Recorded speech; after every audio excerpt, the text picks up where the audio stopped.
పరలోక తండ్రి నీడ ఇలలో నీవయ్యావు, తిరు కుటుంబ పోషణకు చెమట చుక్కవయ్యావు. పరలోక తండ్రి నీడ ఇలలో నీవయ్యావు, తిరు కుటుంబ పోషణకు చెమట చుక్కవయ్యావు. దేవుని లక్ష్యంపైనే నీ దృష్టిని నిలిపి, దేవుని లక్ష్యంపైనే నీ దృష్టిని నిలిపి, రక్షణ చరితకు నీవు చేయూతవయ్యావు, రక్షణ చరితకు నీవు చేయూతవయ్యావు. జయ హో జోజప్పగారా, జయము జయము జయము నీకు శ్రీ సభ పాలకుడా. జయ హో జోజప్పగారా, జయము జయము జయము నీకు శ్రీ సభ పాలకుడా. క్రీస్తు ప్రభుని యందు మిక్కిలి ప్రియులగు సహోదరి సహోదరులారా, దేవుని బిడ్డలారా, ఈరోజు మే 1వ తారీఖు అనగానే విశ్వ కథోలిక శ్రీసభ పునీత కార్మిక జోజప్ప గారి యొక్క పండుగను కొనియాడుతూ ఉంది. కార్మిక జోజప్ప గారు లేదా శ్రామిక జోజప్ప గారి యొక్క పండుగను కొనియాడుతూ ఉంది. కాబట్టి ఈ శుభదినాన, ఈ పండుగ శుభ సందర్భమున మిమ్మల్ని అందరినీ కూడా SMJ క్రియేషన్స్ యూట్యూబ్ ఛానల్ ద్వారాగా మీ అందరికీ కార్మిక జోజప్ప గారి యొక్క పండుగ శుభాకాంక్షలను ముందుగా అందజేస్తూ ఉన్నాను. ప్రభుని యొక్క ఆశీర్వాదాలని మీకు అందిస్తూ ఉన్నాను. జోజప్ప గారి యొక్క మధ్యవర్తిత్వ ప్రార్థన సహాయం ద్వారాగా మనకు మన కుటుంబాలకి నిండైనటువంటి సంపూర్ణమైన దీవెనలు అనుగ్రహించబడాలని, ఆ భగవంతుడు జోజప్ప గారి యొక్క ప్రార్థన శక్తి ద్వారాగా మనకు దీవెన దయచేయాలని ప్రార్థన చేస్తూ ఉన్నాను.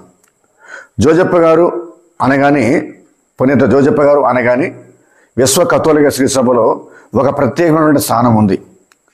బాలయేసును, యేసు ప్రభువును పెంచినటువంటి సాకుడు తండ్రిగా, ప్రేమానురాగాలు శ్రద్ధాశక్తులు కలిగి తండ్రి ప్రేమను పంచినటువంటి ఒక గొప్ప మహోన్నతమైన వ్యక్తిగా మనకందరికీ తెలిసిందే. అలాగే పవిత్రమూర్తి అయినటువంటి మరియా తల్లిని ఎంతో జాగ్రత్తగా, ఎంతో చక్కగా కాచి కాపాడినటువంటి జోజప్ప గారు, అలాగే శ్రామికుల పాలక పునీతుడిగా పేరొందినటువంటి పునీత జోజప్ప గారు, మరి ముఖ్యముగా శ్రీసభ పాలకులకు, శ్రీసభ పాలక పునీతుడిగా పేరుగాంచి ఉన్నాడు జోజప్ప గారు.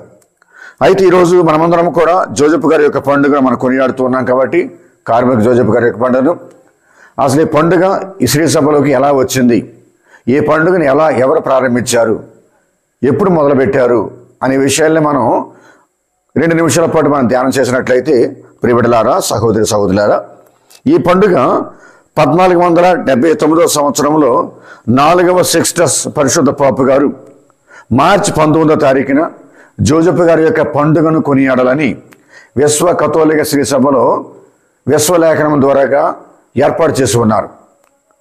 జోజప్ప గారు వారి యొక్క ప్రిన్సిపల్ పండుగ, ఒక ముఖ్యమైనటువంటి పండుగ మార్చి 19వ తారీఖున జరుపుకోవాలని పరిశుద్ధ పాపు గారు ప్రకటన చేసి ఉన్నారు.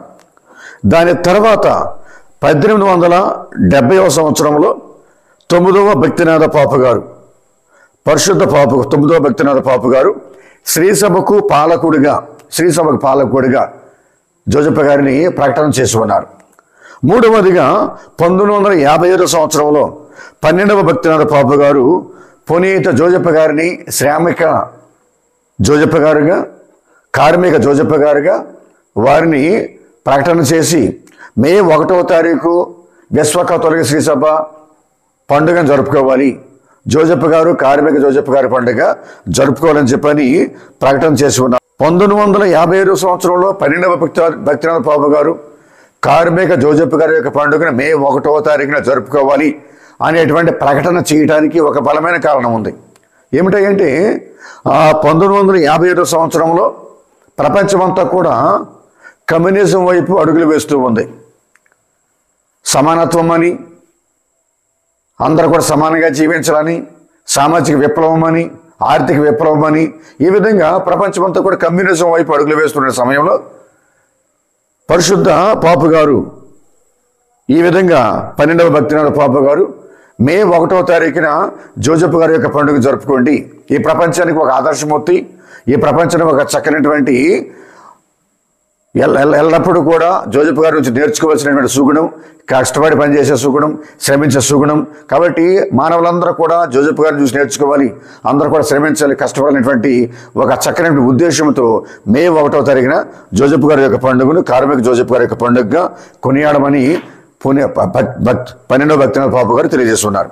కాబట్టి what are the lessons and what are the spiritual lessons, మనం నేర్చుకోవాల్సిన విషయాలు ఏంటి ఈ శ్రామిక జోజప్ప గారి యొక్క పండుగను గురించి ఏమి నేర్చుకోవచ్చు మనం ఈ పండుగ నుంచి, జోజప్ప గారి నుంచి కూడా మనం ఏమి నేర్చుకోవచ్చు అని అంటే, మనం ఒక ప్రధానమైన విషయాన్ని, ఒక ఆధ్యాత్మికమైన విషయాన్ని మనం నేర్చుకోవచ్చు.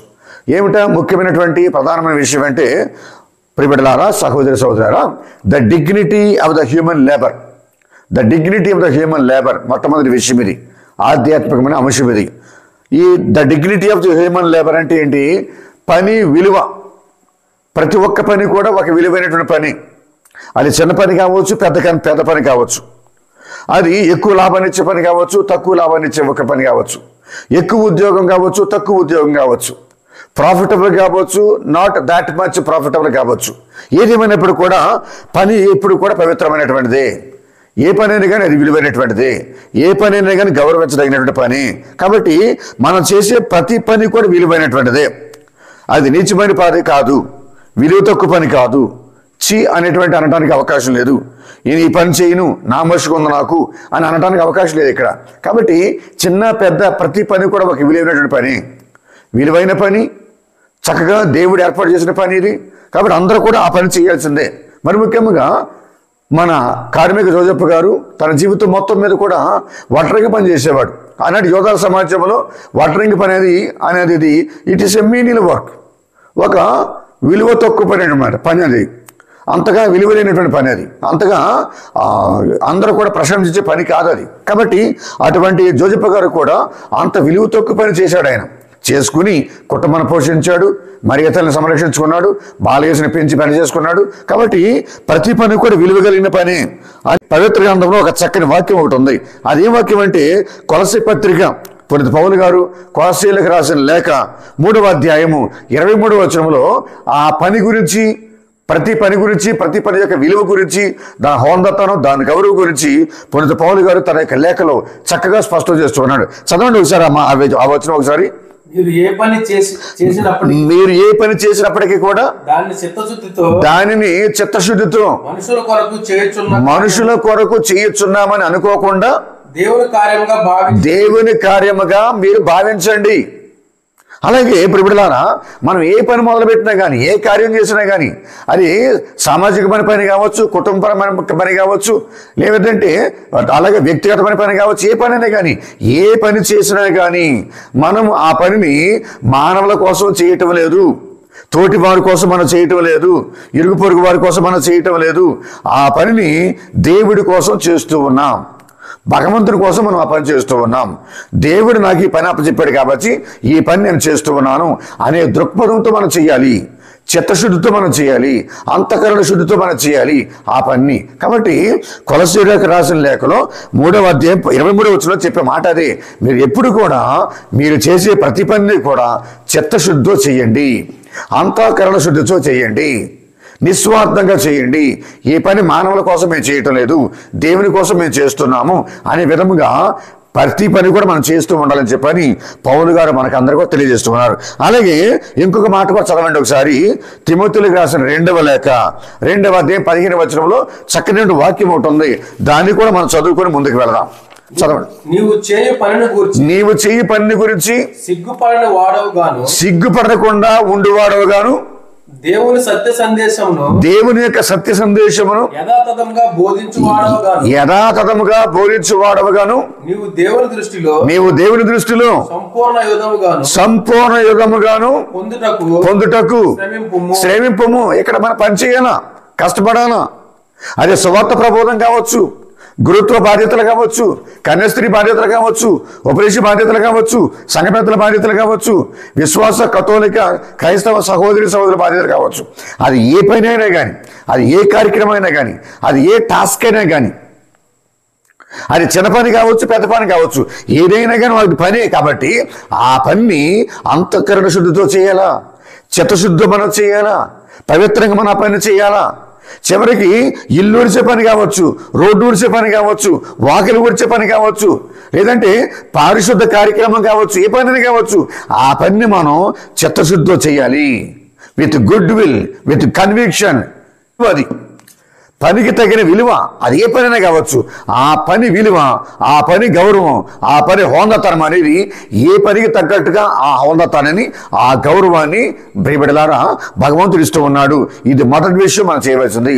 కాబట్టి పునీత జోజప్ప గారు తాను చేసేటువంటి పని మీనీల వర్క్ అయినా కానీ, అతి తక్కువ వర్క్ అయినా కానీ, సంఘంలో విలువ తక్కువ పని అయినా కానీ కూడా తన కుటుంబాన్ని పోషించుకోవటం కోసం, భార్య అయినటువంటి మరియమ్మ గారిని పోషించుకోవటం కోసం, సంరక్షకుడిగా ఉండటం కోసం, బాలయేసును సాకుడు తండ్రిగా ఏ లోటు రానివ్వకుండా, ఏ ఇబ్బంది రానివ్వకుండా తన కుటుంబాన్ని జాగ్రత్తగా పోషించుకోవటం కోసం ఆ పని ఎంతో హోందాగా చేసుకున్నాడు, ఎంతో గౌరవంగా చేసుకున్నాడు, ఎంతో విలువగా చేసుకున్నాడు జోజప్ప గారు. ప్రియమైన సహోదరి సహోదరులారా, ఈ విషయం మనం ముఖ్యంగా గమనిస్తూ ఉండాలి. ఈనాటి రోజుల్లో చాలా మంది కూడా చేసే పని ఏంటి అంటే నేను చదువుకున్నాను, ఆ పని చేయను, నేను ఉద్యోగం చేస్తున్నాను, ఆ పని చేయను, నేను గొప్ప వ్యాపారం చేస్తున్నాను, నేను ఈ పని చేయను, నేను తలవంచను, అదేం పని, ఇదేం పని, విలువ తక్కువ పని అది, నేను ఆ పని చేయను, నేను అటు వెళ్ళను, వాళ్ళలాగా నేను కూలి పనికి వెళ్ళను అని అనటానికి అవకాశం లేదు. ఇక్కడ ఏ పని అయినా కానీ విలువతో కూడుకున్న పని. Every work is with dignity, with honour, with respect. ప్రతిదీ కూడా పని. కాబట్టి ఆ పనిని మనం ఎంతో గౌరవంగా చేయాలా, ఎంతో హోందతనంగా చేయాలా, ఎంతో విలువ కలిగిన పనిగా చేయాలి మనం. అది మొదటి విషయం ప్రియబిడ్డలారా మనం నేర్చుకోవాల్సింది ఈ పండుగ రోజున. మరి రెండో విషయం ఏంటంటే శ్రమజీవనం అంటే అర్థం ఏంటి? Hard working. మనం ఇప్పుడు కూడా కష్టపడాల్సిందే, శ్రమించాల్సిందే. ఖాళీగా ఉండడానికి అవకాశం లేదు ఇక్కడ, సోమర్థనంగా ఉండడానికి అవకాశం లేదు ఇక్కడ. కాబట్టి సమయాన్ని వృధా చేయకూడదు, కాలాన్ని వృధా చేయకూడదు.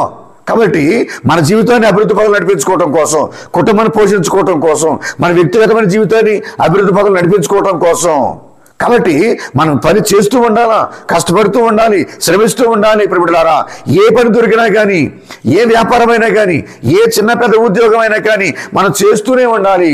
కాబట్టి ప్రియబిడ్డలారా, సహోదరి సహోదరులారా, అందుకని పునీత పౌలు గారు ఒక చక్కని మాట అంటూ ఉన్నాడు. రోమిలికి రాసిన లేఖలో 12వ వచనంలో పౌలు గారు చక్కని మాట అంటూ ఉన్నాడు. చదవండి ఒకసారి.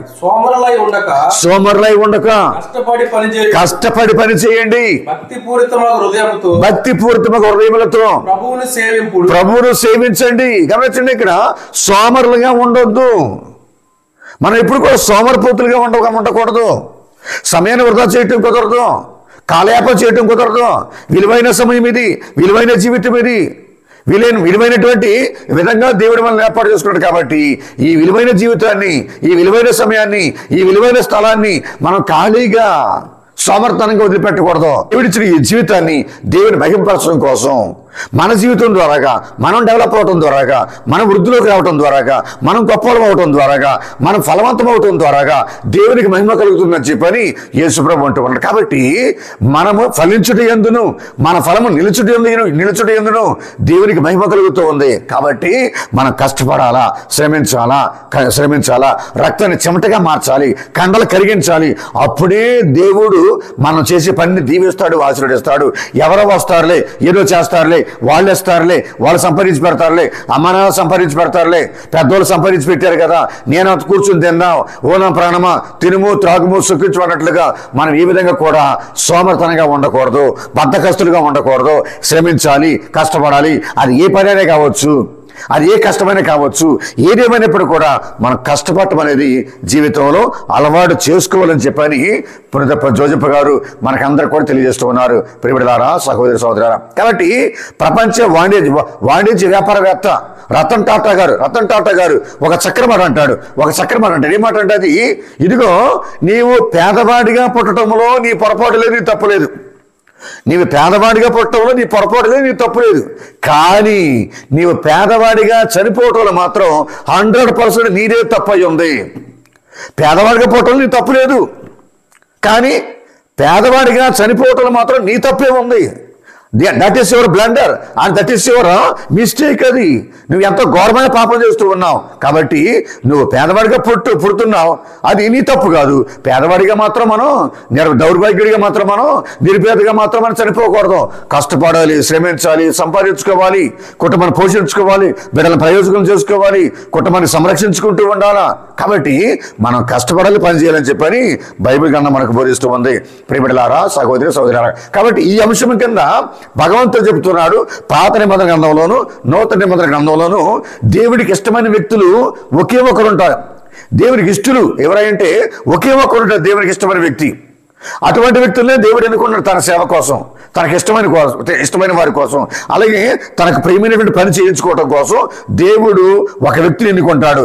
ఎవరి వ్యక్తి అంటే ద హార్డ్ వర్కింగ్ మ్యాన్, శ్రమించేవాడు, కష్టపడేవాడు, చెమట సిందించేవాడు, రక్తాన్ని చెమటగా మార్చేవాడు, కండలు కరిగించేవాడు, అతనంటేనే దేవుడికి ఇష్టం, వాళ్ళంటేనే దేవుడికి ఇష్టం.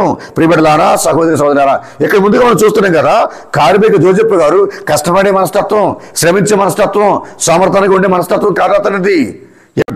అందుకని జోజప్ప గారిని తన కుమారునికి సాకుడు తండ్రిగా, తనకు తల్లినటువంటి మరియ తల్లికి ఒక చక్కని భర్తగా ఏర్పాటు చేసుకున్నాడు. యావత్ కథోలిక శ్రీ సభకు పాలక పునీతుడిగా ఏర్పాటు చేసుకున్నాడు భగవంతుని బిడ్డ. అలాగే పౌలు గారిని గమనించండి, అపోస్తలుడైన పౌలు గారు ఆయన టెంట్ మేకింగ్ పని అనమాట. ఆయన పగలంతా కూడా సువార్త పరిచయం చేసేవాడు, రాత్రంతా కూడా టెంట్ మేకింగ్ చేసేవాడు, గుడారాలు కుట్టేవాడు, గుడారాలు అమ్ముకుని ఆ టెంట్లు అమ్ముకుని తన జీవనోపాధిని సంపాదించుకునేవాడు సమర్థనగా ఉండకుండా. అలాగే 12 మంది అపోస్తలుని గమనించింది కనుక అపోస్తలందరూ కూడా కష్టపడేవాళ్ళే, శ్రమించేవాళ్ళే, చేపలు పట్టేవాళ్ళు అపోస్తలందరూ కూడా. అలాగే మత్తయ్య గారేమో సుంకపెంటి గారు కూర్చున్నప్పుడు యేసుప్రభు పిలుస్తూ ఉన్నాడు, సుంకపెంటి గారు పని చేసుకుంటూ ఉన్నప్పుడు యేసుప్రభు పిలుస్తూ ఉన్నాడు అనుసరించుకొని. అలాగే మోషేని కూడా గొర్రెలు కాస్తూ ఉన్నప్పుడు తండ్రి దేవుడు పిలుచుకున్నాడు సినై కొండ దగ్గర, పర్వతం దగ్గర. అలాగే దావీదు గొర్రెలను కాస్తూ ఉన్నప్పుడు దేవుడు ఎన్నుకున్నాడు ఇశ్రాయేలు ప్రజలకు 2వ రాజుగా. అలాగే సౌలు తన తండ్రి యొక్క గాడిదలు పోయినప్పుడు వెతకడానికి వెళ్ళేటప్పుడు సమూయేలు ప్రవక్త ద్వారా దేవుడు ఎన్నుకున్నాడు ఇశ్రాయేలు దేశానికి మొదటి రాజుగా. అలాగే ప్రియబిడ్డలారా, సహోదరి సహోదరులారా, ఎలీషా ప్రవక్తను గమనించినట్లయితే కనుక ఎలీషా ప్రవక్త కూడా నాగలు కట్టి 12వ అరక నాగలిగా 12వ వ్యక్తిగా నాగలిగా దుఃఖదులుతూ ఉంటే ఏలియా ప్రవక్త వచ్చేసి అతన్ని తన శిష్యుడిగా ఎన్నుకుంటూ ఉన్నాడు. అలాగే ప్రవక్తలు చాలా మంది కూడా వ్యవసాయం చేసేవాళ్ళే, ప్రవక్తలు చాలా మంది కూడా గొర్రెలు కాసుకునే వాళ్ళే. వీళ్ళందరినీ కూడా భగవంతుడు కష్టపడేవారిని ఎన్నుకున్నాడు, శ్రమించేవారిని ఎన్నుకున్నాడు. ఈ విధంగా దేవుడికి ఇష్టడైనటువంటి సేవకులు ఎవరంటే కష్టపడేవారే, శ్రమించేవారే. కాబట్టి శ్రమించాలా, కష్టపడాలా. కాబట్టి మనం శ్రమను నమ్ముకుందాం, కష్టాన్ని నమ్ముకుందాం. భగవంతుడు ఇచ్చిన దీవెనలు పొందుతూ ఈ శ్రమను ఆధారం చేసుకుని మనం దీవెనలు పొందుతూ ముందుకు సాగుతూ ఉండాలి. అదే 2వ అంశంగా శ్రమ జీవనం, హార్డ్ వర్కింగ్ లైఫ్. కాబట్టి ఇటువంటి శ్రమ జీవనానికి మనం ఎక్కువ అలవాటు పడాలి. ఈ రోజుల్లో చూసుకుంటే కనుక చాలా మంది కూడా శ్రమించడం, కష్టపడటం, ప్రాకులాడటం ఇవన్నీ కూడా దూరం చేస్తూ ఉన్నాడు. ఈజీగా డబ్బులు రావాలా, ఈజీగా సంపాదించుకోవాలా, తొందరగా గొప్పడం అవ్వాలా, తొందరగా ప్రయోజనం అవ్వాలా, తొందరగా అంతగా నీకు సంపాదించి చేసుకోవాలి. Easy life, easy making money with in a short time, ఎక్కువ సంపాదించేసుకోవాలి. ఎలా సంపాదించాలి, ఏ విధంగా సంపాదించుకోవాలి అనే విధంగా ఆలోచిస్తున్నారు తప్ప శ్రమించాలి, కష్టపడాలి, సంపాదించుకోవాలి అనే విధంగా మాత్రం ఆలోచన చేయడం లేదు. గమనిస్తూ ఉన్నాం. ఈ కార్మిక జోజప్ప గారి యొక్క పండుగను జరుపుకుని మనం అందరం కూడా 3వ అంశం మనం ధ్యానం చేయవలసిన ఏంటంటే పనిని ఒక బాధ్యతగా మనం స్వీకరించాలి. Work as a responsibility, work as a responsibility. అదేవిధంగా పనిని భగవంతుడు ఇచ్చిన బహుమతిగా మనం భావించాలా. Work as responsibility and work as a gift. అంటే దేవుడిచ్చిన బహుమతి ఇది నాకు, ఈ పని దేవుడిచ్చిన బహుమతి ఇది నాకు, దేవుడిచ్చిన గిఫ్ట్ ఇది నాకు. కాబట్టి ఆ విధంగా మన పని విషయంలో ఆలోచన చేస్తూ ఉండాలి తప్ప పని ఒక భారంగా మనం భావించకూడదు, పని ఒక బరువుగా మనం భావించకూడదు, పని ఒక తలంపుగా మనం భావించకూడదు. కాబట్టి ఎప్పుడు కూడా ఇది దేవుడు నాకు ఇచ్చిన బహుమతి ఇది అనే విధంగా మనం ఆలోచన చేయాలా. జోజప్ప గారిని గమనించండి. మరియ తల్లికి ఒక చక్కని భర్తగా ఉన్నాడు, మరియ తల్లిని పోషించే భర్తగా ఉన్నాడు, సంరక్షించే భర్తగా ఉన్నాడు, కాపాడే భర్తగా ఉన్నాడు జోజప్ప గారు. అలాగే కుమారుడు యేసుక్రీస్తుడు కూడా ఈ లోకంలో సాకుడు తండ్రిగా ఏ కష్టం రాకుండా, ఏ ఇబ్బంది రాకుండా ఏది రానియకుండా ఆ బాలయేసును యేసుక్రీస్తును చాలా జాగ్రత్తగా కంటి రెప్పలా కాపాడుకున్నాడు. తాను చేసేటువంటి ఆ మీనియల్ వడ్రంగి పని ద్వారాగా ఏ విధంగా సిగ్గుపడకుండా, ఏ విధంగా నామోషిగా ఫీల్ అవ్వకుండా జోజెఫ్ గారు చక్కగా పనిచేసుకుంటూ ఉన్నాడు. కుటుంబాన్ని పోషించుకున్నాడు. ఒక పాలక పునీతుడిగా దేవుడు ఈ లోకంలో ఏర్పాటు చేసుకున్నటువంటి ఆ తిరు కుటుంబానికి, ఆ పవిత్ర కుటుంబానికి ఒక కాపరిగా, నాయకుడిగా, అధిపతిగా ఏర్పాటు చేసుకున్నాడు భగవంతుడు. దైవ కుటుంబానికి అధిపతిగా. ప్రియబిడ్డలారా, సహోదరి సహోదరు, అలాగే కుటుంబ అవసరతలో జోజెఫ్ గారు తన శ్రమ ద్వారాగా, తన కష్టం ద్వారాగా అన్ని విషయాలు కూడా ఆదుకున్నాడు. మరియమ్మ గారి విషయంలో కూడా, అలాగే బాలయేసు గారి విషయంలో కూడా తన యొక్క పని ద్వారాగా కుటుంబ అవసరతలన్నీ కూడా ఆదుకున్నాడు, అవసరాలు తీర్చాడు. అలాగే ఇప్పుడు సహోదరి సహోదరులారా, దేవుడిచ్చిన కర్తవ్యం ఇది దేవుడిచ్చిన బాధ్యత. ఈ దేవుడిచ్చిన బాధ్యతని, కర్తవ్యాన్ని అంతఃకరణ శుద్ధితో, చిత్తశుద్ధితో, భక్తి పారవశ్యంతో చేసుకున్నాడు. ఆ పని ప్రిపడలారా సహోదరి సహోదరులు. కాబట్టి ఇక్కడ మనం చదువుతున్నాం కదా, ఎంతకుముందు చదివిన వాక్యం అది ఏంటది? కొలసి పత్రిక 3వ అధ్యాయం 23వ వచనం మనం చదివిన ఇంతకు ముందే. ఆ వచనంలో చిత్తశుద్ధితో మనం పని చేయాలా. చిత్తశుద్ధి, అంతఃకరణ శుద్ధి, ఇది మనుషుల కోసం చేసేది కానీ ఇది దేవుడి కోసం చేసే పని, ఇది దైవ కార్యం కోసం చేసే పని ఇది. ఆ విధంగా మనం చేస్తూ ఉండాలా ప్రియబిడ్డలారా, సహోదరి సహోదరు. కాబట్టి అలాగే సామెతల గ్రంథంలో కూడా మనం చూస్తూ ఉన్నాం. 13వ అధ్యాయం 4వ వచనంలో, సామెతలు 13:4, సోమరిపోతు అన్నమును ఆశించెను గాని వానికి తిండి దొరకదు. కష్టించి పని చేయవానికి అన్ని సమృద్ధిగా లభించును. గమనించండి, ఇక్కడ సోమరిపోతుకి కడుపు నిండా తిండి కావాలని కోరుకుంటాడు కానీ అతనికి లభించును. సోమరిపోతు గొప్పవాడవని కోరుకుంటాడు కానీ అతను గొప్పవాడు అవలేడు. సోమరిపోతు పేరు ప్రఖ్యాత సంపాదించాలని చెప్పని అనుకుంటాడు కానీ అతను ఆ విధంగా సాధించలేడు.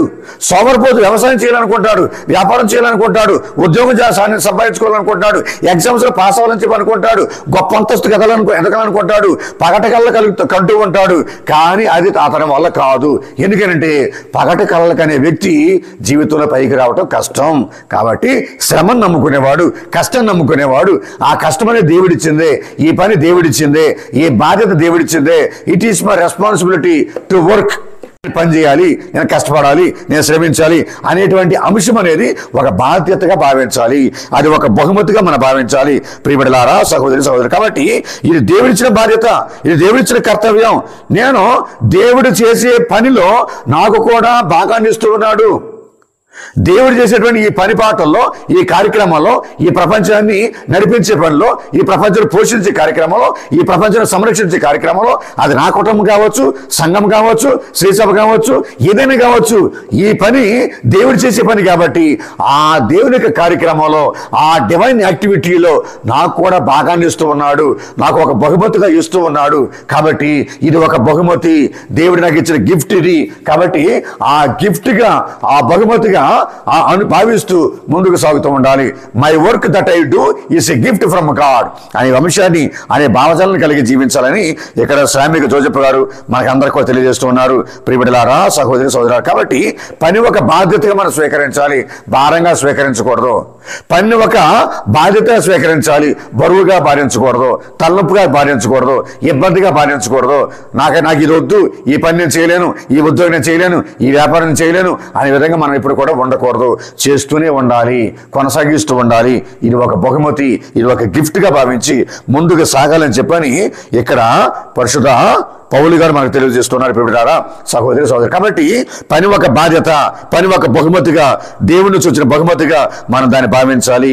అందుకని ఇక్కడ యేసుప్రభు అంటూ ఉన్న, చదవండి ఒకసారి, యోహాను సువార్త 15వ అధ్యాయము 1వ వచనంలో యేసుప్రభు అంటూ ఉన్నారు. యోహాను సువార్త 15వ అధ్యాయంలో 1వ వచనం. అక్కడ ఏమంటున్నానంటే, నా తండ్రి వ్యవసాయి, నా తండ్రి వ్యవసాయి, నేను కూడా వ్యవసాయినే. నా తండ్రి వ్యవసాయి, నేను కూడా వ్యవసాయి. చదవండి ఒకసారి. నేను నిజమైన ద్రాక్షవల్లిని, నా తండ్రి వ్యవసాయి, ఆయన తీసివేయును, ఫలించు ప్రతి రెమ్మను అధికంగా ఫలించుటకై ఆయన దానిని కత్తిరించి సరిచేయును. గమనించండి, ఇక్కడ తండ్రి వ్యవసాయదారి, తండ్రి దేవుడు వ్యవసాయం చేస్తూ ఉన్నాడు, కష్టపడి పనిచేస్తూ ఉన్నాడు, శ్రమిస్తూ ఉన్నాడు. ఆయన సకల సృష్టిని చేసేటప్పుడు కూడా ఆయన శ్రమించాడు, కష్టపడ్డాడు. ఇశ్రాయేలు ప్రజలు నడిపించుకొచ్చేటప్పుడు కూడా కష్టపడ్డాడు, శ్రమించాడు. ఈ యొక్క లోకాన్ని కాపాడే విషయంలో కూడా కష్టపడుతున్నాడు, శ్రమిస్తూ ఉన్నాడు. నా తండ్రి పనిచేస్తూ ఉన్నాడు, నేను కూడా పనిచేస్తున్నాను చెప్పని యేసు ప్రభు అంటూ ఉన్నాడు. ప్రియబిడ్డలారా, సహోదరి సహోదరి, కాబట్టి ఇక్కడ ప్రసంగి ఉపదేశకుడి గ్రంథం నుంచి 3వ అధ్యాయం 13వ వచనం చదవండి. ఈ వర్క్ యాజ్ ఎ గిఫ్ట్, ఈ పని ఒక బహుమతిగా స్వీకరించాలని చెప్పని గ్రంథకర్త అంటూ ఉన్నాడు. ఉపదేశకుడు 3వ అధ్యాయం 13వ వచనం. నరుడు తిని త్రాగి తాను సాధించిన తాను సాధించిన వాడిని అనుభవింపవలెను. ఇదియును దేవుడు అతనికి దయచేసిన వరమేనని గ్రహించింది. గమనించండి, ఇక్కడ దేవుడు ప్రసాదించిన వరం ఇది, దేవుడు అనుగ్రహించిన వరం ఇది. ఇది ఒక బహుమతి, ఇది ఒక గిఫ్ట్, ఇది మనం చేసే పని. ఇప్పుడు ఉదాహరణకి నేను గురువుగా ఉన్నాను, ఇది గురుతర బాధ్యతలు నెరవేర్చాలి. ఇది దేవుడు నాకు ఇచ్చిన బహుమతి, ఇది నాకు వరం, ఇది దేవుడు కృప, దేవుని యొక్క ఆ దేవుని ఇది నాకు.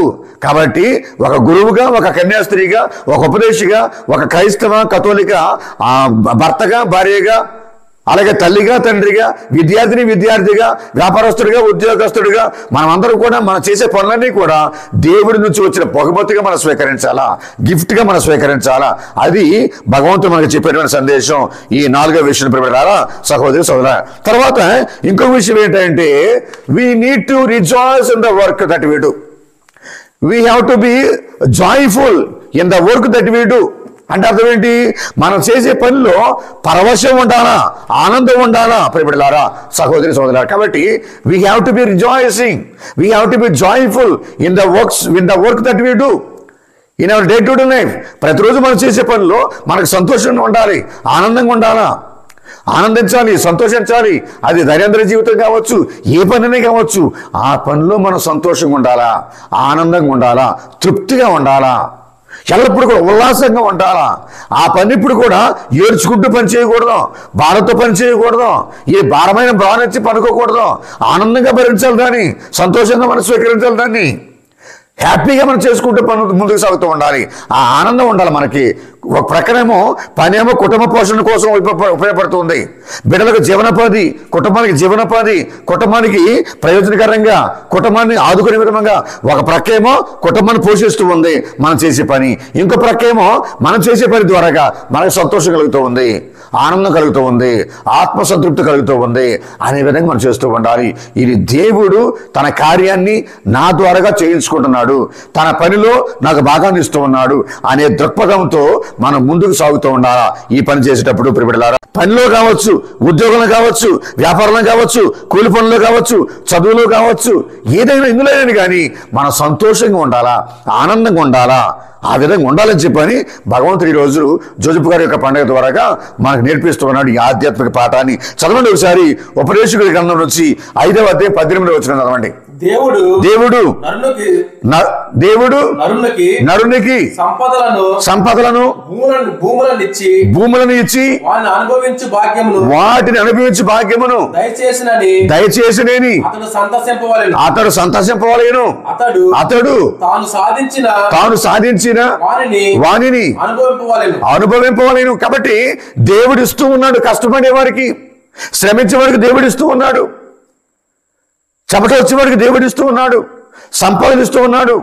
గమనించండి, మన పితామహులు అబ్రహాముని గమనించండి, ఇస్సాకుని గమనించండి, యాకోబుని గమనించండి. రేయం బావలు కూడా వాళ్ళు గొర్రెలు కాసుకునేవాళ్ళు వాళ్ళు.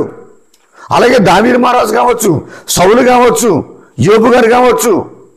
ఈ విధంగా బైబిల్ గ్రంథంలో ఉన్నటువంటి ఐశ్వర్యవంతులందరూ కూడా కష్టపడి శ్రమించిన వాళ్ళే, పనిచేసిన వాళ్ళే, శ్రమ నమ్ముకుని జీవించిన వాళ్ళే. ఒక ప్రక్కన శ్రమ, ఇంకో ప్రక్కన దేవుని విశ్వాసం. ఆ విధంగా విశ్వాసంతో నమ్మకంతో మనం జీవిస్తూ ఉండాలా, కష్టాన్ని నమ్ముకుని జీవిస్తూ ఉండాలా. ఆ విధంగా జీవిస్తూ ఉంటే భగవంతుని యొక్క దీవెనలు మనకు లభిస్తాయి. దేవుడు మనందరూ కూడా ఐశ్వర్యవంతులుగా చేస్తాడు, గొప్ప వాళ్ళంగా చేస్తాడు. ప్రియబిడ్డలారా, సహోదరి సోదరు, కాబట్టి ఆ విధంగా మనం జీవించాలా. ఇష్టంతో చేయాలా, కష్టంతో చేయకూడదు, ప్రేమతో చేయాలా, ద్వేషంతో చేయకూడదు, సంతోషంతో చేయాలా, దుఃఖంతో చేయకూడదు. మన పనులన్నీ కూడా ఈ విధంగా ఆనందంగా, సంతోషంగా, ఉల్లాసంతో, పారవశ్యంతో దేవుడి నాకు ఇచ్చిన పని ఇది, దేవుడి నాకు ఇచ్చిన బాధ్యత ఇది, దేవుడి నాకు ఇచ్చిన కర్తవ్యం ఇది, ఒక గురువుగా నేను సంతోషంగా సేవ చేసుకోవాలి. ఒక గురువుగా నేను ఆనందంగా సేవ చేసుకోవాలి, ఒక గురువుగా నేను విచారణ అభివృద్ధి కోసమే పోటపడాలా. ఆ విధంగా ఆనందం ఉండాలి, సంతోషం ఉండాలి మన జీవితంలో మనం పనిచేసేటప్పుడు. అలా కాకుండా దుఃఖముతోనూ ఏడుపులతోనూ పెడబబ్బలతోనూ బాధాభరితమైన హృదయంతోనూ మనం చేసుకుంటూ వెళ్తూ ఉంటే దానికి ఫలితం ఉండదు, దానికి దీవెనలు ఉండవు, ఆ పనికి ఆశీర్వాదాలు ఉండవు. ప్రియబిడ్డలారా, సహోదరి సహోదరులారా, ఈ విధంగా జోజప్ప గారు చేశారు కాబట్టి ఆ జోజప్ప గారిని ప్రియబిడ్డలారా యావత్ కథోలిక శ్రీ సభకు పాలక పునీతుడిగా ఏర్పాటు చేసుకున్నాడు భగవంతుడు. ఈ విధంగా మనం సంతోషంగా చేద్దాం. ప్రతి పనిలో కూడా, ప్రతి కార్యక్రమంలో కూడా ఆ విధంగా దేవుడు మనందరూ కూడా దీవిస్తారు, ఆశీర్వదిస్తారు. తర్వాత 5వ సద్గుణం ఏంటంటే, 5వ లెసన్ మన జోజప్ప గారి యొక్క కార్మిక జోజప్ప గారి యొక్క పండుగ జరుపుకునేటువంటి ఈ శుభతరణ, ఈ పండుగ నుంచి మనం నేర్చుకున్నటువంటిది ఏంటంటే నీతిమంతుడు జోజప్ప గారు. జోజప్ప గారు నీతిమంతుడు. బైబిల్ గ్రంథంలో జోజప్ప గారిని గురించి మత్తయి సువార్తలో మనం విన్నటువంటి వాక్యం ఏంటంటే, ఆయన నీతిమంతుడగుటచే తన ప్రమేయం లేకుండా సంసార జీవితం జీవించకుండా మరియ తల్లి గర్భవతి అయింది. నీతిమంతుడు అవటం ద్వారాగా బహిరంగంగా ఆమెను విడిచిపెడతానికి ఇష్టం లేక, బహిరంగంగా అవమానించడానికి ఆయనకి ఇష్టం లేక రహస్యంగా వదిలిపెట్టేద్దాం, ఎవరికి తెలియకుండా వదిలిపెట్టేద్దాం. మరియ తల్లికి అగౌరవం రాకూడదు, మరియ తల్లికి తలవంపులు రాకూడదు. తాను ప్రాణంగా ప్రేమించిన మరియ తల్లి, తన ప్రాణంగా కోరుకున్న మరియ తల్లి, ఆ మరియను అవమానించడం ఇష్టం లేక, బహిరంగ అందరి నోళ్ళలో నాని విధంగా చేయటం ఇష్టం లేక జోజప్ప గారు రహస్యంగా విడిచిపెడదామని చెప్పని నిర్ణయం చేసుకున్నాడు. ప్రియబిడ్డలారా, సహోదరి సహోదరులారా, కాబట్టి ఇక్కడ నీతిమంతుడైన చదవండి. ఇక్కడ కీర్తన గ్రంథం 92వ కీర్తన 12వ వచనం 13, 14 వచనం చదవండి. పుణ్యపురుషుడు ఖర్జూరం వలె వృద్ధి చెందుదురు, లెబనాను దేవదారు వలె ఎదుగుదురు. వారు దేవుని మందిరమున నాటగా చక్కగా ఎదుగు చెట్ల వలె ఉందురు. ముసలితనంలో కూడా కాయలు కాయొచ్చు, నిత్యము పచ్చగా కలకలలాడుచుండును. గమనించండి, ఇక్కడ నీతిమంతులు పుణ్యపురుషులు ఖర్జూరం వలె ఉంటారు, ఖర్జూరపు వృక్షం వలె, ఖర్జూరపు చెట్టు వలె ఉంటారు. అసలు ఏంటి ఈ నీతివంతమైన జీవితానికి గుణవంతమైన జీవితానికి ఖర్జూరపు చెట్టుకి సంబంధం ఏంటి అని మనం ఆలోచిస్తే కనుక కొద్దిసేపు దీని గురించి ఆలోచించేద్దాం. ఈ ఖర్జూరపు చెట్టు గురించి ప్రియబిడ్డలారా, సహోదరి సహోదరా, ఏంటంటే ఈ ఖర్జూరము ఈ నీతిమంతుల యొక్క జీవితం రెండూ కూడా ఒకే విధంగా ఉంటూ ఉంటాయి. ఏంటంటే ఈ ఖర్జూరపు చెట్టు అనేది ప్రియబిడ్డలారా, సహోదరి సహోదరులారా, ఎంత ఎత్తు అయితే పైకి ఎదుగుతూ ఉండదో దాని వేర్లు కూడా అంత లోతుగా పాతుకుని పోతూ ఉంటాయి. ఏ ఖర్జూరపు చెట్టు ఎంత ఎత్తైతే ఎదుగుద్దో అంత లోతుకి కూడా బలంగా దాని వేరుల్ని భూమిలోకి చొచ్చుకుపోయేలాగా చేస్తూ ఉంటది. అంటే తుఫాను వచ్చినా కానీ, వరదలు వచ్చినా కానీ ఆ ఖర్జూరపు చెట్టు అనేది పడటానికి అవకాశం ఉండదు. అంటే అర్థం ఏంటి? నీతిమంతుడి యొక్క విశ్వాస జీవితం అనేది ఎంతో లోతైన నమ్మకం కలిగినటువంటి జీవితం లాంటిది, విశ్వాస జీవితం లాంటిది, బలమైన పటిష్టమైనటువంటి విశ్వాసం లాంటిది. కష్టాలకి, చిన్న చిన్న ఇబ్బందులకి, చిన్న చిన్న శోధనలకి తన విశ్వాస జీవితం అనేది, విశ్వాస కుటుంబ జీవితం అనేది కూలిపోదు. అది రాతి మీద కట్టబడినటువంటి కట్టడం లాగా, గృహంలాగా చెక్కు చెదరకుండా ఉండిపోద్ది. ఈ నీతిమంతుని యొక్క జీవితం ఖర్జూరపు మొక్కలాగా. ఖర్జూరపు మొక్క ఎంత ఎత్తైతే ఎదుగుతుందో అంత లోతుకి తన వేరులను భూమిలోకి చొచ్చుకుపోయేలాగా చేస్తూ ఉంది.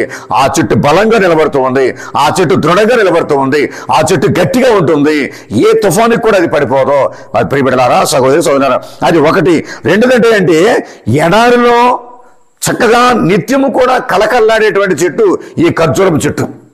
ఇసుక ప్రాంతంలో, ఎడారి ప్రాంతంలో కూడా పచ్చగా కలకలలాడుతూ తన జీవితాంతము కూడా కాయలు కాసేటువంటి, పండ్లు కాసేటువంటి చెట్టు ఈ ఒకానొక చెట్టే ఈ ఖర్జూరపు చెట్టు. ప్రియబిడ్డలారా, సహోదరి సహోదరు, కాబట్టి ఈ నీతిమంతుడు ఎప్పుడు కూడా 3 కాలంలో కూడా ఎప్పుడు కూడా నిత్యం పచ్చగా ఉంటాడు. దేవుని కృప వలన, దేవుని దీవెన. ఎప్పుడు కూడా కలకల్లాడుతూ ఉంటాడు దేవుని కృప వలన, దేవుని దీవెన వలన. ఎందుకని? భగవంతుని నమ్ముకున్నాడు కాబట్టి, నీతిని నమ్ముకున్నాడు కాబట్టి, నిజాయితీని నమ్ముకున్నాడు కాబట్టి ఈ వ్యక్తి ఎప్పుడు కూడా దేవుని కృప వలన పచ్చగా ఉంటాడు, కలకల్లాడుతూ ఉంటాడని మనం ఇక్కడ గమనిస్తూ ఉంటాం. అందుకని 128వ కీర్తనలో ఈ నీతిమంతుడు భక్తిమంతుడు అయినటువంటి జీవితం గురించి, ఆ నీతిమంతుడి కుటుంబం గురించి దావీదు మహారాజు చాలా చక్కగా స్పష్టం చేస్తూ ఉన్నాడు. కీర్తన గ్రంథంలో 128వ కీర్తనలో మనం చక్కగా వింటూ ఉన్నాం. ఆ కీర్తనలో నీతిమంతుడి యొక్క జీవితం ఏ విధంగా ఉంటుందో మనం వింటూ ఉన్నాం. భక్తిమంతుడు నీతిమంతుడు ప్రభు పట్ల భయభక్తులుగా జీవించేవాడు ఏ విధంగా ఉంటాడంటే, చదవండి ఒకసారి 2వ వచనం చదవండి. నీ కష్టార్జితమును నీవు అనుభవించువు, నీవు ఆనందమును అభ్యుదయమును పడయుదువు. నీ లోకిటి నీ భార్య ఫలించిన ద్రాక్ష తీగవలెను ఉండును. నీ భోజన బల చుట్టూ నీ పిల్లలు ఒలివల పిలకవలే ఒప్పుదురు. దేవుని పట్ల భయభక్తులు గల నరుడు ఎట్టి దీవెనలు పడయను. ఏంటి ఆ దీవెన? నీ జీవిత కాలమందల్లా ప్రభువు సియోను నుండి నిన్ను దీవించును గాక. చదవండి. నీవు యెరూషలేము అభ్యుదయమును కరులారా కాంతువుగాక, నీ బిడ్డల పెరులను కనులారా చూతువుగాక, ఇశ్రాయేలీయులకు శాంతి కలుగును గాక. గొప్ప ఆశీర్వాదం ఇది, గొప్ప దీవెనిది. నీతిమంతులకు భయభక్తులు, దేవుని పట్ల భయభక్తులు చూపేవారికి, రుజువతలతో జీవించే వారికి, నిజాయితీ నమ్ముకుని జీవించే వారికి, దేవుని నమ్ముకుని జీవించే వారికి దేవునికి ఆశీర్వాదాలు, దీర్ఘాయుష్ లభిస్తూ ఉంది, దీర్ఘాయుష్ లభిస్తూ ఉంది. అందుకే చదివాము కదా మనం 92వ కీర్తనలో 14వ వచనం ఏమని ఉంది? మొసలి ప్రాయం వచ్చినప్పుడు కూడా ఈ ఖర్జూరపు చెట్టు కాయలు కాస్తూనే ఉంది. మొసలి వయసు వచ్చినప్పుడు కూడా ఈ ఖర్జూరపు మొక్క కాయలు కాస్తూనే ఉంది అని మనం విన్న వాక్యంలో ప్రియబిడ్డలారా. కాబట్టి ఖర్జూరపు మొక్క గురించి ఇంకొక విషయం ఏంటంటే ప్రియబిడ్డలారా, సహోదరి సహోదరులారా, దాని వేర్లు భూమి కింద దగ్గరగా ఒకదానికొకటి మిలేసుకుంటూ ఉంటాయి. చాలా చక్కగా ఐకమత్యంగా ఉంటాయి వేరులన్నీ కూడా. అంటే అర్థం ఏంటి? మానవ ప్రజలందరూ కూడా ఐకమత్యంగా జీవించాలా, సంఘమంతా కూడా ఐకమత్యంగా జీవించాలా. ఈ నీతిమంతుడు ఎప్పుడు కూడా ఐకమత్యం కోసం ప్రాకులాడతాడు, ఐకమత్యం కోసం ప్రయాసపడుతూ ఉన్న నీతిమంతుడు ఎప్పుడు కూడా అందరూ ఐక్యంగా ఉండాలా, అందరూ సఖ్యంగా ఉండాలా, స్త్రీ సభ్యులందరూ కూడా బాగుండాలా, అందరూ కూడా కలిసికట్టుగా ఉండాలా, అందరూ సహవాసంతో ఉండాలా, అందరినీ కూడా ఒకరినొకరు పెనవేసుకుని సహవాసంతో జీవించాలని ప్రాకులాడుతుంటాడు, ప్రయాసపడుతూ ఉంటే నీతిమంతుడు ఈ ఖర్జూరపు మొక్క వలె. ఇంకా ఖర్జూరపు మొక్క నుంచి మనం ఇంకేం నేర్చుకోవచ్చు అంటే ప్రియబిడ్డలారా, సహోదరి సహోదరులారా, ఈ ఖర్జూరపు మొక్క వలన 365 ఔషధాలుగా 365 రకాల ఔషధాలుగా మానవుని యొక్క వ్యాధులకు జబ్బులకు మందులుగా ఉపయోగపడుతూ ఉన్నది ఈ ఖర్జూరపు మొక్క. అనగా అర్థం ఏంటి అంటే రోజుకు ఒకసారి అయినా కానీ ఈ ఖర్జూరపు మొక్క మానవునికి మేలు చేసే విధంగా తయారవుతుంది, దీవెనిచ్చే విధంగా తయారవుతుంది, ఔషధముగా తయారవుతుంది. కాబట్టి ఈ ఖర్జూరపు మొక్క వలన రోజుకు ఒకసారైనా కానీ మనకు మేలు కలుగుతూ ఉంది. ఈ నీతిమంతుల వలన ఈ సమాజానికి మేలు కలుగుతూ ఉంది, సంఘానికి మేలు కలుగుతూ ఉంది, కుటుంబానికి మేలు కలుగుతూ ఉంది, దేవునికి మహిమ కలుగుతూ ఉంది, దైవ సంఘానికి మహిమ కలుగుతూ ఉంది. కాబట్టి నీతిమంతుడు ఖర్జూరపు మొక్కలాగా నిత్యము కూడా మేలు కలిగిన జీవితాన్ని జీవిస్తూ ఉంటాడని చెప్పని భగవంతుడు ఇక్కడ దావీదు మహారాజు ద్వారాగా ఈ ఖర్జూరపు చెట్టుని నీతిమంతులతో పోలుస్తూ ఉన్నాడు. ప్రియబిడ్డలారా, సహోదరి సహోదరా, కాబట్టి ఇక్కడ ఈ ఖర్జూరపు మొక్క అనేది ఇంకొక విశేషం ఏంటంటే ఇది ఎక్కువ స్థలం ఆక్రమించడం. It cannot occupied so much space.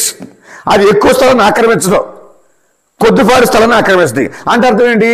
నీతిమంతుడు ఎప్పుడు కూడా ఎక్కువగా ఆక్రమించేసుకుందాం, పోగు చేసుకుందాం, కూడబెట్టుకుందాం, సంపాదించేసుకుందాం, వేరే వాళ్ళకి అవకాశం లేకుండా, వేరే వాళ్ళకి తావివ్వకుండా, అంతా నాకే కావాలా, అన్నీ నాకే కావాలా, ప్రతిదీ నాకే కావాలా అని ఏ విధంగా లోపి కోరుకుంటాడో నీతిమంతుడు మాత్రం ఆ విధంగా కోరుకోడండి.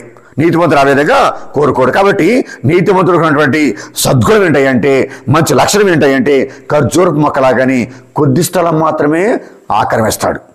కొద్ది స్థలం సరిపోదు నీతిమంతుడికి ఈ ఖర్జూరపు మొక్కలాగా. ప్రియబిడ్డలారా, సహోదరి సహోదరులారా, కాబట్టి ప్రియబిడ్డలారా, ఆఖరి విషయం ఏంటంటే ఖర్జూరపు మొక్క నుంచి మనం నేర్చుకోవాల్సింది ప్రియ దేవుని బిడ్డలారా, ఈ ఖర్జూరపు మొక్క భూమి యొక్క సారాన్ని మాత్రం పాడు చేయదు. భూమి సారాన్ని పెంచుద్ది, భూమి యొక్క సారాన్ని పెంచుద్ది, భూమి యొక్క బలాన్ని పెంచుద్ది. భూమిలో ఉన్నటువంటి ఆ బలాన్ని పెంచుకుంటూ పోతూ ఉన్నది ఖర్జూరపు మొక్క. అలాగే నీతిమంతుడు కూడా ఈ ప్రపంచాన్ని పాడు చేయడు, ఈ ప్రపంచం నాశనం చేయడు. ఈ ప్రపంచాన్ని ఎప్పుడు కూడా కంటామినేటెడ్గా చేయడు నీతివంతుడు. ఎప్పుడు కూడా ఈ ప్రపంచాన్ని, ఈ భూమిని, ఈ సంఘాన్ని, ఈ సమాజాన్ని, ఈ గ్రామాన్ని బాగు చేయడానికి ప్రయత్నం చేస్తాడు. చక్కగా దీవించడానికి ప్రయత్నం చేస్తూ ఉంటాడు. తన ప్రవర్తన ద్వారాగా, తన మాటల ద్వారాగా, తన యొక్క బంధవేల ద్వారాగా, తన యొక్క కలయిక ద్వారాగా, తాను చేసే స్నేహబంధాల ద్వారాగా ఈ సంఘాన్ని కావచ్చు, ఈ సమాజాన్ని కావచ్చు ఎప్పుడు కూడా పాడు చేయడానికి ప్రయత్నం చేయడం నీతిమంతుడు. దాన్ని బాగు చేయడానికి ప్రయత్నం చేస్తాడు, బలపరచడానికి ప్రయత్నం చేస్తాడు, దాన్ని ఎప్పుడు కూడా దీవించడానికి ప్రయత్నం చేస్తూ ఉంటాడు ఈ నీతిమంతుడు. కాబట్టి జోజప్ప గారు నీతిమంతుడు కాబట్టి, జోజప్ప గారు రుజువర్తుడు కాబట్టి, రైచియస్ మ్యాన్ కాబట్టి ఆయన ఈ ఖర్జూరపు మొక్క వలె విరాజులతో ఉన్నాడు. ప్రియబిడ్డలారా, సహోదరి సహోదరులు, కాబట్టి ఈ ఖర్జూరపు మొక్క, ఈ జోజప్ప గారు నీతిమంతుడు ఇద్దరు కూడా ఒకే గుణాన్ని కలిగి ఉన్నారు, ఒకే విలువలు కలిగి ఉన్నారు అనే విషయాన్ని ఇక్కడ దావీదు మహారాజు జోజప్ప గారితో తన జీవితంతో ఇక్కడ పోలుస్తూ ఉన్నాడు. ప్రియబిడ్డలారా, సహోదరి సహోదరు, కాబట్టి నీతిమంతంగా మనం జీవించాలా. జోజప్ప గారి యొక్క జీవితాన్ని ఆదర్శంగా తీసుకుని మనమందరం కూడా నీతిమంతంగా జీవించాలనేది దేవుని యొక్క సంకల్పం, యేసుప్రభుని యొక్క సంకల్పం. అందుకని కథోలిక శ్రీ సభలో జోజప్ప గారి యొక్క పండుగ, కార్మిక జోజప్ప గారి యొక్క పండుగను మనమందరం కొనియాడాలని చెప్పే ఉద్దేశంతో శ్రీ సభ మనకు అందరికీ పండుగని మనకు అందిస్తూ ఉంది. ఈ పండుగ జరుపుకుని మనమందరం కూడా నీతిగా జీవిద్దాం, నిజాయితీ జీవిద్దాం. ఇది 5వ విలువ మనం నేర్చుకోవాల్సింది. 6వ విలువ ఏంటంటే he is a silent listener. Jojappa గారు ఇప్పుడు కూడా సైలెంట్గా వినేవాడు, మౌనంగా వినేవాడు, మౌనంగా ఆలకించేవాడు, మాట తిరిగి అనేవాడు కాదు, ఎదురు సమాధానం చెప్పేవాడు కాదు, ఎదురు ప్రశ్న వేసేవాడు కాదు, నా వల్ల కాదు, నేను చేయలేను, నేను వెళ్ళలేను అనేవాడు మాత్రం కాదు జోజప్ప గారు. నిండు గర్భిణి అయినటువంటి మరియమ్మ గారిని బెత్లెహేముకు తీసుకెళ్తూ ఉన్నాడు జనాభా లెక్కల పేర్లు రాయించుకోవడానికి. నిండు గర్భిణి అయినటువంటి మరియమ్మ గారిని బెత్లెహేము గ్రామాన్ని తీసుకెళ్తూ ఉన్నాడు, దావీదు నగరానికి. జోజప్ప గారు కూడా దావీదు వంశంలో పుట్టాడు కాబట్టి ఆ దావీదు వంశంలో ఉన్నటువంటి ఆ బెత్లెహేము గ్రామానికి తీసుకెళ్తున్నాడు మరియమ్మ గారిని. నిండు గర్భిణి తీసుకెళ్తున్నాడు. అక్కడ ప్రసవేదన వచ్చింది, పురుటి నొప్పులు వచ్చాయి. మరియ తల్లి ప్రసవించింది, పవిత్రమూర్తి బాలయేసునికి అన్నారు మరియమ్మ గారు. మరి ఆ కొద్ది కాలంలోనే మళ్ళీ దూత కనిపించింది. దూత కనిపించి ఏం చెప్పింది?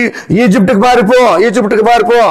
హెరోడ్ ద గ్రేట్, మహా హెరోదు పసిబిడ్డను చంపడానికి ప్రయత్నం చేస్తూ ఉన్నాడు, ఈజిప్ట్కి పారిపో అని దూత చెప్పిన వెంటనే పసిగుడ్డును తీసుకుని, అప్పుడే ప్రసవించినటువంటి మరియ తల్లిని తీసుకుని ఎంతో జాగ్రత్తగా, ఎంతో చక్కగా, ఎంతో శ్రమతో కూడినటువంటి ప్రయాణాన్ని చేశాడు. ఈ రోజుల్లో ఉన్నటువంటి విధంగా రవాణా సౌకర్యాలు ఆ రోజులు లేవు. కాలినడకే, గాడిద మీద కాలినడక, ఎత్తు పొలాలు, కొండలు, లోయలు, ఇసుక ప్రాంతాలు అన్ని దాటుకుంటూ వెళ్ళాలా ఈజిప్ట్కి పిలిపిడారా సహోదరి సోదరు. కాబట్టి నేను వెళ్ళను, నా వల్ల కాదు అనే మాట జోజప్ప గారి నోటి వచ్చి రాలేదండి. అలాగే మరియమ్మ గారు గర్భం ధరించారని చెప్పని తెలుసుకున్నాడు జోజప్ప గారు. ఎప్పుడైతే గర్భం ధరించారో తెలుసుకున్నాడు, విడిచిపెడదామని చెప్పి అనుకుంటున్నటువంటి సమయంలో గాబ్రియేలుతో దర్శనమిచ్చి కల్లో కనిపించి, ఇదిగో మరియ తల్లి గర్భం ధరించింది, మానవ ప్రమేయం వల్ల కాదు, పవిత్రాత్మ సర్వేశ్వరుని ప్రమేయం వల్ల. గర్భాన్ని పుట్టబోయే కుమారుడు దేవుని కుమారుడు, పవిత్రమూర్తి దావీదు కుమారుడు అవుతాడు అనే విషయాన్ని ఇక్కడ జోజప్ప గారికి చెప్పిన వెంటనే వెళ్ళి మరియ తల్లిని తన భార్యగా స్వీకరించాడు. కాబట్టి ఏ మాట ఎదురు చెప్పలా, నా వల్ల కాదనలా, నాకు చేత కాదనలా, నేను చేయనని చెప్పనలా, నాకు ఇష్టం లేదు చెప్పనలా, అన్ని ఇష్టపూర్తిగానే చేశాడు జోజప్ప గారు. ప్రియబిడ్డలారా, సహోదరి సహోదరు, కాబట్టి ఈజిప్ట్ వెళ్ళిన తర్వాత కూడా కొంతకాలం అయిన తర్వాత మళ్ళీ గాబ్రియేలుతో చెప్పింది. బిడ్డను చంపేయడానికి ప్రయత్నం చేసినటువంటి హెరోడ్ ద గ్రేట్ చనిపోయాడు, మళ్ళీ వచ్చేసే పాలస్తీనా దేశానికి, మళ్ళీ వచ్చేసే ఇశ్రాయేల్ దేశానికి అని చెప్పిన వెంటనే భార్యను బిడ్డను తీసుకుని మళ్ళీ పాలస్తీనా దేశానికి, ఇశ్రాయేల్ దేశానికి తిరిగి వచ్చేసాడు. ఈ విధంగా చూస్తే కనుక ప్రియబిడ్డలారా, సహోదరి సహోదరులారా, జోజప్ప గారు మౌనంగా దేవుని స్వరాన్ని, దేవుని యొక్క ఆజ్ఞను, దేవుని యొక్క సందేశాన్ని ఆలకించిన వ్యక్తి. మౌనంగా ఆలకించాడు, మౌనంగా విన్నాడు, మారు మాట మాట్లాడకుండా దేవుని పని చేశాడు, దేవుని కార్యాన్ని ఆయన చేసి పెట్టాడు. అలాగే 12 సంవత్సరాల ప్రాయం ఉన్నప్పుడు యేసుక్రీస్తు బాలయేసును మరియమ్మ గారు జోజప్ప గారు యెరూషలేం దేవాలయం తీసుకెళ్లారు పాస్కా పండుగ సందర్భంగా. అక్కడ యేసు ప్రభు తప్పిపోయాడు. అక్కడ 3 రోజులు వెతికి వేసారి దేవాలయంలో కనుక్కున్నాడు బాలయేసుని. ధర్మశాస్త్ర బోధకుల మధ్యన, పరిశీలి మధ్యన. అప్పుడు కూడా జోజప్ప గారు ఏం మాట్లాడలేదు. మరియ తల్లి మాట్లాడారు యేసుప్రభుని ఉద్దేశించి. కాబట్టి ప్రియ సహోదరి సహోదరులారా, జోజప్ప గారు మౌనంగా వినేవాడు, మౌనంగా ఆలకించేవాడు, ఎదురు సమాధానం చెప్పేవాడు కాదు. ఈ రోజుల్లో అయితే కనుక ప్రియ బిడ్డలారా, సహోదరి సహోదరులారా, ఈ రోజుల్లో చాలా మంది బిడ్డలు కూడా ఎదురు సమాధానం చెప్పడం అనేది అలవాటు చేసుకున్నారు. ఎదురు సమాధానం చెప్తున్నారు, ఎదురు ప్రశ్నిస్తూ ఉన్నారు. అమ్మా నాన్న చెప్పినా కానీ చెప్పినట్టుగా చేయటం లేదు. ఉపాధ్యాయులు చెప్పినారు కానీ చెప్పినట్టుగా చేయటం లేదు. గురువు చెప్పినా కానీ ఎదురు ప్రశ్న చెప్పకుండా, ఎదురు మాట చెప్పకుండా చేయటం లేదు. అన్నీ కూడా ఆరా తీస్తూ ఉన్నారు, ప్రశ్నిస్తూ ఉన్నారు, ఎదురు సమాధానం చెప్తూ ఉన్నారు. కాబట్టి అలా కాకుండా జోజప్ప గారి లాగా ప్రియబిడ్డలారా మనం తలవంచాలా, వినాలి, ఆలకించాలి, శ్రద్ధ పెట్టాలి. మనం విని ఆ పనిని చెప్పినట్టుగా చేసుకుంటూ ఉండాలి. అదే జోజప్ప గారు చేసేటువంటి బలమైనటువంటి గొప్ప సుమాత్ర కలిగిన జీవితం ఇది. కాబట్టి ఇప్పుడు కార్మిక జోజప్ప గారి యొక్క పండుగ జరుపుకుని మనమందరం కూడా ప్రార్థన చేసుకుంటూ ఉండాలి. ఈ సద్గుణాలన్నీ కూడా నాలో ఉన్నాయా లేవా? ఈ సద్గుణాలన్నీ కూడా నాలో ఉన్నాయా లేవా? ఏంటది? ఏ పని అయినా కానీ వందగా చేస్తాను, గౌరవంగా చేస్తాను, విలువ కలిగినటువంటి విధంగా చేస్తాను.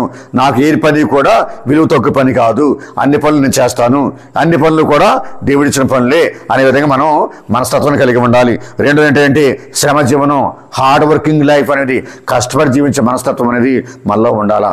ఈజీగా మనం ఏది కూడా సంపాదించకూడదు, సులువుగా మనం ఏది కూడా సంపాదించుకోకూడదు, ఆటదారులు దొక్కి మనం సంపాదించకూడదు, అన్యాయంతో అక్రమంతో సంపాదించకూడదు. ఆ విధంగా జోజప్ప గారు మనకు నేర్పిస్తూ ఉన్నారు. అలాగే ప్రతి పని కూడా ఒక బాధ్యతగా చేయాలి, యాజ్ ఎ రెస్పాన్సిబిలిటీ. ప్రతి పని కూడా యాజ్ ఎ గిఫ్ట్, ఒక బహుమతిగా దేవుడి దగ్గర నుంచి ఇది నాకు వచ్చింది, దేవుడు నాకు ఇచ్చాడు, ఆయన చేసే పవిత్రమైన పనిలో నాకు భాగాన్ని ఇచ్చాడనే విధముగా అటువంటి గుణాన్ని కలిగి, భావం కలిగి మనం చేసుకుంటూ వెళ్ళాలి. అలాగే ప్రియబిడ్డలారా, సహోదరి సహోదరులారా, మనం ఎల్లప్పుడూ కూడా పనిలో మన సంతోషాన్ని పొందాలా, ఆనందాన్ని పొందాలా, సంతోషంగా ఉండాలి, ఆనందంగా ఉండాలి. ప్రతి పని కూడా ఆనందంగా చేసుకుంటూ ఉండాలి. అదే విధంగా మనం ఎల్లప్పుడూ కూడా నీతివంతంగా జీవించాలి, రుజువర్తనగా జీవించాలి, రైచియస్ మ్యాన్గా జీవించాలి, స్ట్రైట్ ఫార్వర్డ్ మ్యాన్గా జీవించాలి. అది భగవంతుడు ఈరోజు పునీత కార్మిక పండుగ సందర్భంగా మనకిచ్చే సందేశం ఇది.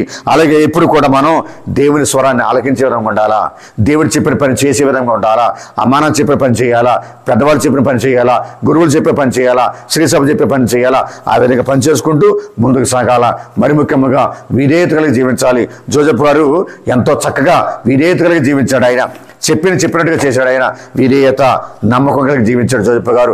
అటువంటి జీవితాన్ని మనకు అందరికీ దయచేయమని ఖర్జూరపు మొక్క వలె మనం కూడా ప్రియబిడ్డలారా, జోజప్ప గారి వలె ప్రియబిడ్డలారా, మన నిజాయితీగా, నీతిగా, ధర్మవంతంగా జీవించు, దేవుని మీద ఆధారపడి విశ్వాసంతో నమ్మకంతో జీవిద్దాం. తల్లవంచని కళ్ళు మూసుకోండి, చిన్న ప్రార్థన చేసుకుందాం. ఈ జోజప్ప గారి యొక్క కార్మిక యోసేపు గారి యొక్క పండుగ సందర్భంగా ఆ కార్మిక యోసేపు గారి యొక్క ప్రార్థనా శక్తి, ప్రార్థనా బలము, మధ్యవర్తిత్వ ప్రార్థన మనకు అందరికి లభించని చెప్పి ప్రార్థన చేద్దాం. దయగల మా తండ్రి, ప్రేమగల ప్రభు, మీకే వందనాలు స్తుతులు స్తోత్రం ప్రభా. ఈ రోజు నా తండ్రి యావత్ కథోలిక శ్రీసభ ప్రపంచం అంతా కూడా ప్రభా ఒక ప్రక్క మేడేగా జరుపుకుంటూ ఉంది, కార్మిక దినోత్సవంగా జరుపుకుంటూ ఉంది. కథోలిక క్రైస్తవ బిడ్డలంగా మేమందరం కూడా పునీత యోసేపు గారి యొక్క శ్రామిక కార్మిక పండుగను మేము చేసుకుంటూ ఉన్నాం. దీవించండి, ఆశీర్వదించండి. యోసేపు గారి యొక్క జీవితాన్ని ఆదర్శంగా తీసుకొని, యోసేపు గారి యొక్క మనస్తత్వాన్ని ఆదర్శంగా తీసుకొని, యోసేపు గారి యొక్క వ్యక్తిత్వాన్ని ఆదర్శంగా తీసుకొని మేము కూడా ఇప్పుడు ప్రసంగంలో విన్నట్టుగా ప్రభా ఈ 6 సద్గుణాలని, ఈ 6 ఆదర్శవంతమైనటువంటి జీవిత ఆధ్యాత్మిక పాఠాలని మా జీవితంలో ఇనుమడింప చేసుకుని చాలా చక్కగా, చాలా శ్రద్ధగా, చాలా కష్టపడి శ్రమించి జీవించే భాగ్యం మాకు దయచేయండి. కష్టపడి పని చేయడం అలవాటు చేసుకునే విధంగా దీవించి ఆశీర్వదించండి. మేము ఎల్లప్పుడూ కూడా ప్రభువా మీ ఆదర్శవంతమైన జీవితంలో మీ మార్గంలో జీవించే భాగ్యం దయచేయమని పెట్టుకుంటూ ఉన్నాం. జోజప్ప గారి యొక్క ప్రార్థన శక్తి ద్వారాగా, మధ్యవర్తిత్వ ప్రార్థన ద్వారాగా మేము మా కుటుంబాలు అభివృద్ధి చెందే విధంగా దీవించి ఆశీర్వదించండి. ఈ ప్రపంచం అంతా కూడా ప్రభువా సుఖాల వైపు పరిగెడుతూ ఉంది, సౌకర్యాల వైపు పరిగెడుతూ ఉంది, ఈజీ వైపు పరిగెడుతూ ఉంది. తొందరగా నాకు రావాలి, ఈజీగా సంపాదించుకోవాలి, ఈజీగా గొప్ప అవ్వాలి, ఈజీగా పొందుకోవాలి, ఈజీగా సాధించాలి అనే మార్గంలో పరిగెడుతుంది ప్రభువా. అటు కాకుండా శ్రమ, కష్టము, ప్రయాస, చెమటోర్చాలి, రక్తాన్ని చెమటగా మార్చాలి, కండలు కరిగించాలి. ఆ విధంగా శ్రమించేటువంటి మనస్తత్వం మా అందరికీ దయచేయమని మా ప్రభుని యేసుక్రీస్తు ద్వారా నిత్యం మా కోసం ప్రార్థన చేసి ఆరోగ్యమత ప్రార్థన సహాయమున అడిగి పెట్టుకుంటున్నాము తండ్రి. ఆమేన్.